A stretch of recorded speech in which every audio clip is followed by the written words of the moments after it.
Picture this. You've spent 30 years doing everything right.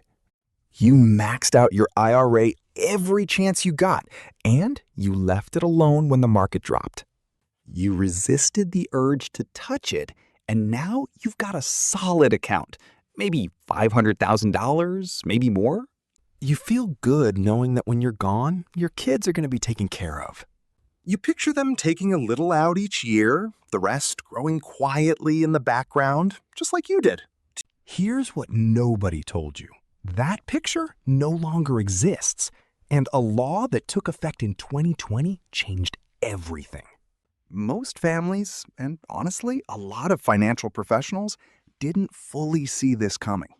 If you have an IRA and adult children, the next few minutes could be one of the most important things you watch this year. Without any planning on your part, your children could owe tens of thousands of dollars more in taxes than you ever intended. Not because they did anything wrong, but simply because of a rule they never heard of. In this video, you're going to learn exactly what changed and why it matters for your family. You'll learn who gets hit the hardest and who might be protected under the new rules. You'll also see what the hidden tax traps look like in real life with real numbers. And you'll learn what you can still do right now, today, to protect your family from this. We're also going to walk through a practical framework you can take to your kitchen table today. Here's what we're covering: the 10-year rule and what it actually requires of your beneficiaries.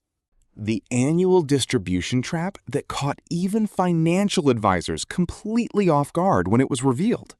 Why your children's tax bracket is the real danger zone hiding inside this rule. The Roth conversion strategy that's worth knowing about before it's too late to act. And the 5 questions you need to ask before your very next planning conversation. Stay until the end because I'm going to give you a simple checklist you can bring to your advisor. I call it the Inherited IRA Conversation Starter, and it's designed to help you take real action. Here's why this conversation is happening now and not 10 years ago, because the rules changed dramatically. Before 2020, there was a strategy called the Stretch IRA, and it was a genuinely powerful tool. It allowed your children or grandchildren to inherit your IRA and stretch their required distributions out over their own life expectancy. If your daughter was 50 when she inherited, she might spread those distributions over 30 or more years. Small amounts each year meant lower tax rates, and the money kept growing tax-deferred in the meantime. For decades, it was the default assumption for most families doing any kind of retirement planning.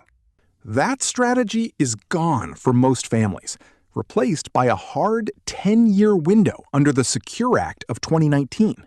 The Secure Act took effect on January 1st of 2020, and it eliminated the Stretch IRA for most non-spouse beneficiaries.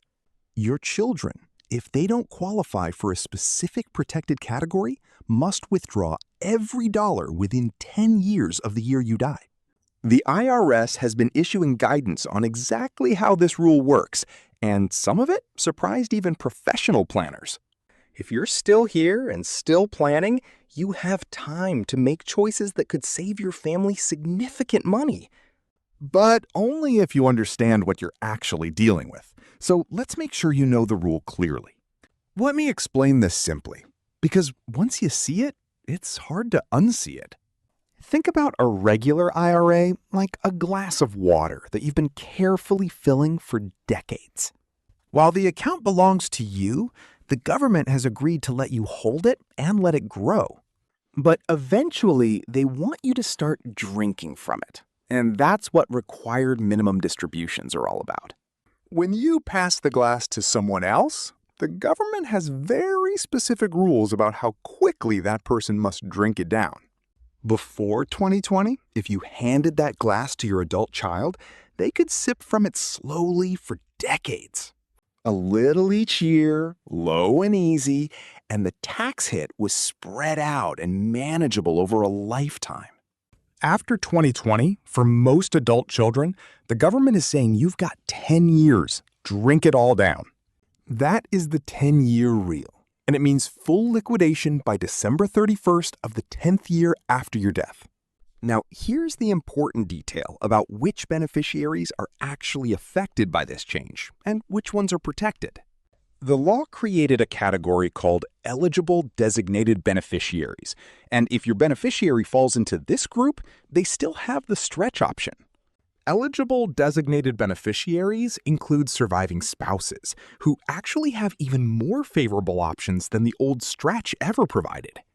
They also include minor children of the original account owner, though the 10-year clock starts once those children reach the age of majority.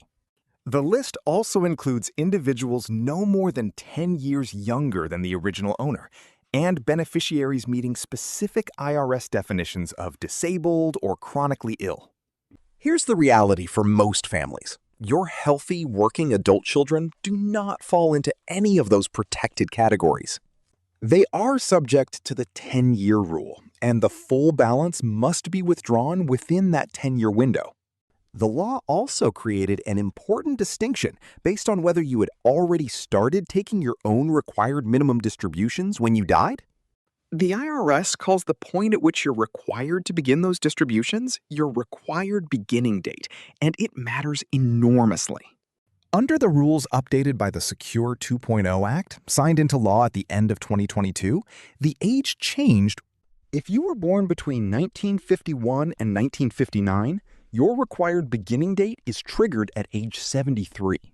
If you were born in 1960 or later, your required beginning date is triggered at age 75. Whether you had passed that required beginning date when you died matters enormously for your children's distribution obligations. And that's exactly where we start to get into the traps. So let's name them and look at each one clearly. There are really 4 traps hidden inside the 10-year rule, and most families only discover them after the account has already transferred. The first trap is what I call the bracket bomb, and it's the most common and most costly trap of all. Here's how it happens. Your adult child has their own income, maybe $100,000 a year as a household. They're managing their tax situation just fine, and then they inherit your $500,000 traditional IRA. Under the 10-year rule, they now have to pull all of that money out within a decade, ready or not. Even if they spread it evenly, that's $50,000 a year in additional taxable income on top of everything they're already earning. That money, which was sitting quietly in your IRA waiting for them, suddenly arrives right in their highest earning years. And it's all taxed as ordinary income, every single dollar, at whatever their current marginal rate happens to be. It doesn't come in at their regular tax rate either. It piles on top of their existing income and pushes them into higher brackets. For many families, a portion of those forced distributions gets taxed at 24 or even 32% year after year. The cumulative difference in federal taxes between a 10-year forced schedule and a 30-year stretch can reach into the 6 figures. That's money your children will owe to the IRS that you never intended them to owe, and it's avoidable with planning. The second trap is what I call the annual distribution surprise, and this one caught even professional advisors completely off guard. Most people assumed the 10-year rule meant one simple thing: empty the account by year 10, whenever you want. Take it all out in year 10 if you like, with no distributions required in years 1 through 9. The IRS said not so fast, at least in cases where the original owner had already started required minimum distributions. Their position, confirmed through a series of notices beginning in 2022, added a significant layer of complexity for beneficiaries. If the original IRA owner had already reached their required beginning date before they died, the beneficiary must also take annual distributions. Those annual distributions are required in years 1 through 9, in addition to fully emptying the account by year 10. This is not optional, and missing those annual distributions triggers a penalty of 25% of the amount that should have been withdrawn. That penalty can be reduced to 10% if corrected quickly under the updated rules from the Secure 2.0 Act. The IRS issued penalty waivers through 2024 while the guidance was being clarified, but that waiver period has now ended. One important note: the detailed regulations governing exactly when annual distributions are required were still in proposed form as of this video. The IRS has made its position very clear through its notice series, and it's prudent to treat the requirement as enforceable. Your financial or tax professional should be watching for the final regulations when they're formally published by the IRS. The third trap is what I call the IRMA ambush, and it hits beneficiaries who are already on Medicare during the distribution window. IRMA stands for Income-Related Monthly Adjustment Amount, and it's a Medicare surcharge that kicks in when your income crosses certain thresholds. The calculation is based on your income from 2 years prior, which means a large distribution today can trigger higher premiums 2 years later. If your son or daughter is in their mid-60s and inheriting a large IRA, those forced distributions could push their income above an IRMA threshold. That could add hundreds or even thousands of dollars per year in additional Medicare premium costs, on top of the income tax they're already paying. It's a second tax hit that most families never see coming, and it compounds the pain of the bracket bomb significantly. The fourth trap is what I call the planning illusion, and it's a mindset trap that's just as damaging as the others. Many people assume that because they have a will or because they've named beneficiaries on their accounts, their estate plan is complete. Naming a beneficiary on an IRA is not a plan. It's just a designation, and the 10-year rule doesn't care about your will. What matters is whether you made proactive decisions while you were still alive about the account structure itself.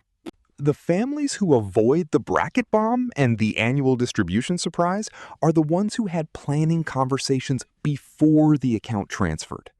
Now, let's look at what this actually looks like with real numbers, because that's where it gets real for most families. Maybe you see a little of yourself in this story, because David and Carol are a lot like many families watching right now.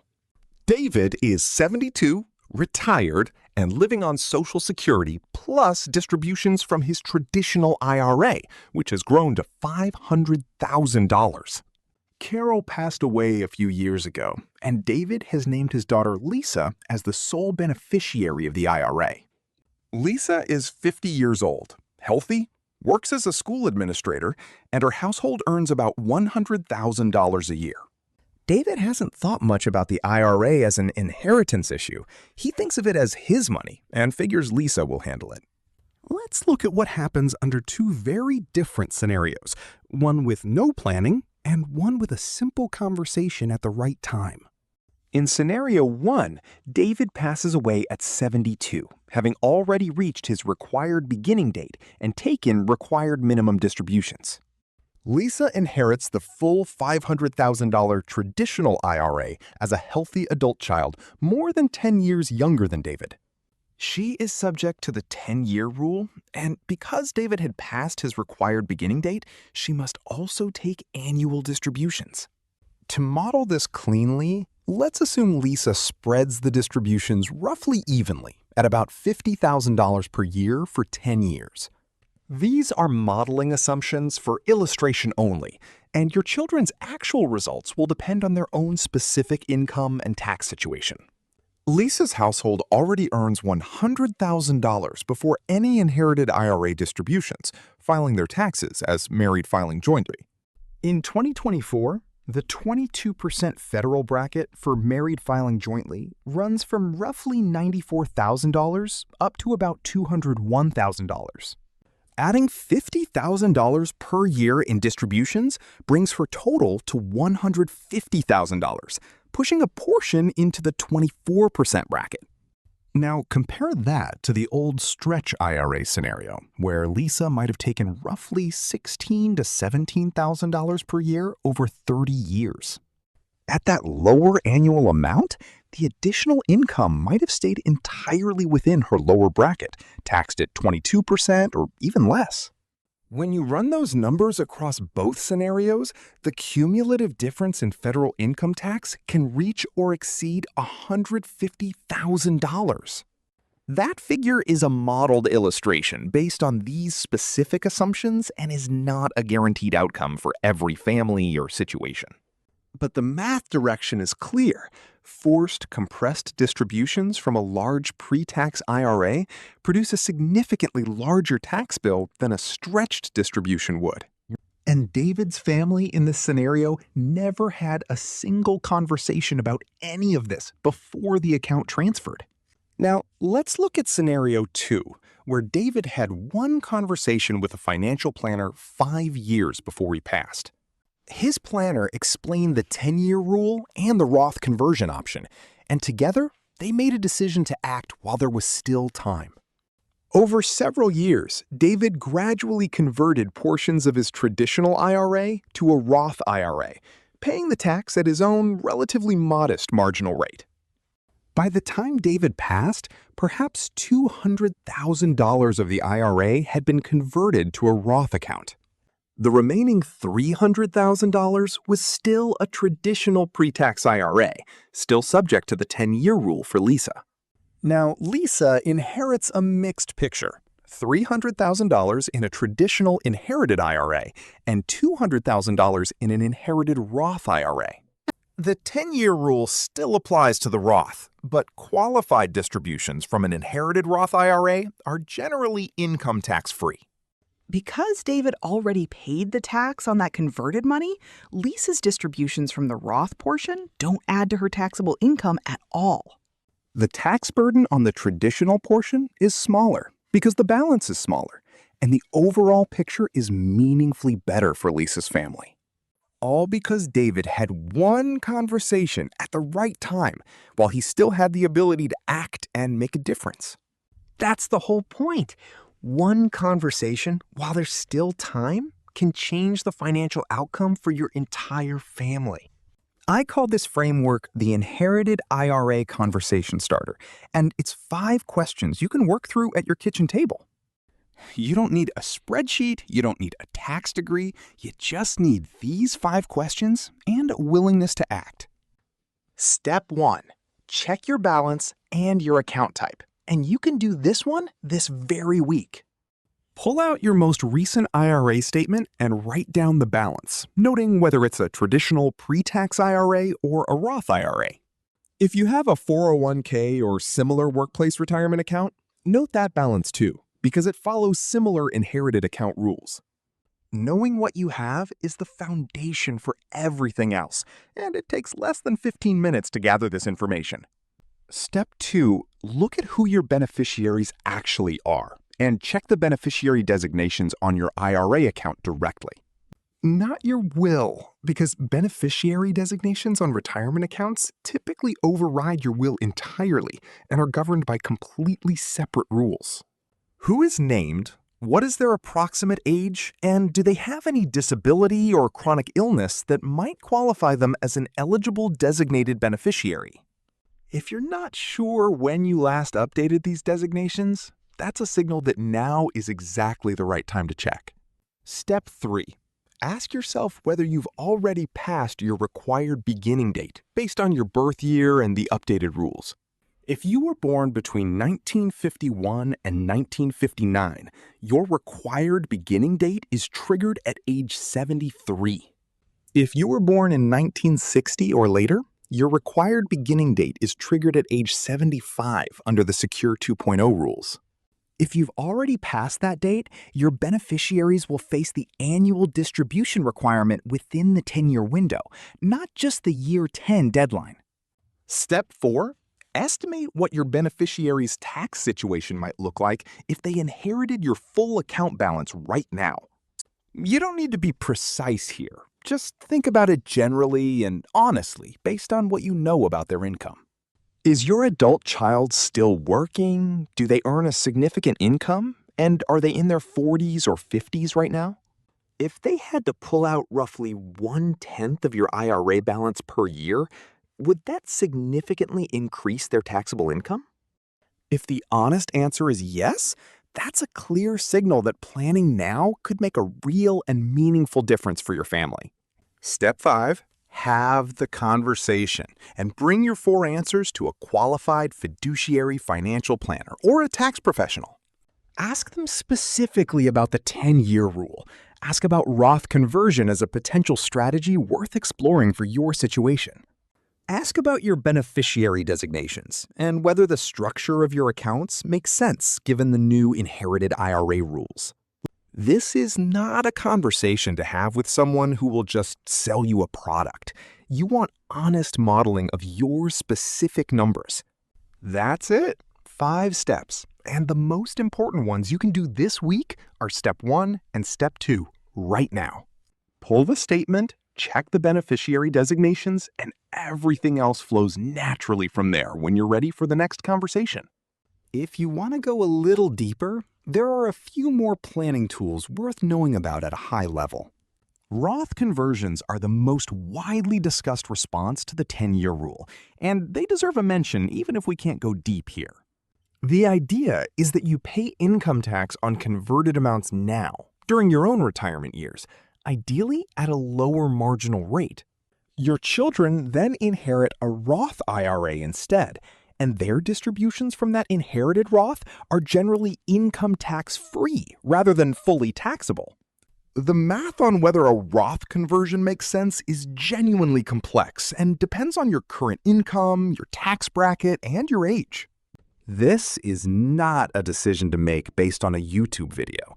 It's a decision to make with a tax professional who can model your numbers. Charitable giving strategies are another option worth knowing about if you have charitable intentions and a large pre-tax IRA balance. There are strategies involving naming a charity as a partial beneficiary or using a charitable remainder trust that can reduce the taxable burden on your heirs. These strategies involve legal and tax complexity that requires professional guidance, but they're real tools that some families find genuinely valuable and worth exploring. Account splitting and beneficiary structuring is a third consideration that sometimes gets overlooked in conversations about inherited IRA planning. In some cases, it makes sense to think carefully about how accounts are divided and titled, particularly if you have multiple children with different financial situations. A beneficiary who is closer to your age, for example, may qualify for stretch treatment, while a younger beneficiary does not. Structuring who inherits which accounts can sometimes reduce the overall family tax burden in meaningful ways that aren't obvious at first glance. The world of inherited IRAs has gotten genuinely more complicated since 2020, but there are real tools available to families who plan ahead. The key is using those tools before the account transfers, not after, because once it's transferred, your options are largely gone. Here's the way I think about this. Imagine you've been tending a garden for 30 years, watering it and protecting it through droughts. You let it grow, you kept at it, and now you're thinking about leaving that garden to your kids as a gift. The intention is beautiful, but if the gate into that garden is locked in a way your children don't understand, there's a problem. They may have to tear down the fence to get in, and in doing so, lose a big part of what you so carefully grew. The 10-year rule is that locked gate, and it's not there to punish your family or undo your hard work. It's a tax rule. It doesn't care about your intentions, and it applies whether your family knows about it or not. But if you know it's there, and if you take steps now to make the gate easier to open, everything changes. Your children get what you actually meant for them to have, rather than handing a large and unexpected portion of it to the IRS. You've done the hard part. You saved, you built something real, and the last piece is making sure the way you leave it doesn't undo the work. And the good news is, if you're watching this, you still have time to make that last piece count for your family. A quick and important note. Everything in this video is for educational purposes only and is meant to help you understand the rules. It is not personal tax advice, legal advice, financial advice, or a recommendation for any specific strategy for your individual situation. Your situation is your own, and the right plan depends on details that only you and a qualified professional can work through together. Please speak with a fiduciary financial planner or a qualified tax professional, ideally one who specializes in retirement distribution planning. Do this before making any decisions about your IRA, your beneficiary designations, or a Roth conversion strategy. If this video helped you see something you hadn't fully understood before, I'd genuinely love to hear about it in the comments. Leave a comment below with the word gateway. Just that one word, and I'll know this one landed for you. It also helps YouTube show this to other families who need it, and that's truly the whole point of this channel. If you haven't subscribed to Uncle John Financial yet, now is a good time to do that, so you don't miss what's coming next. We're here every week, keeping it plain, keeping it honest, and keeping it in plain English, because you've earned the right to understand your own retirement. Take care of yourself, and I'll see you in the next one.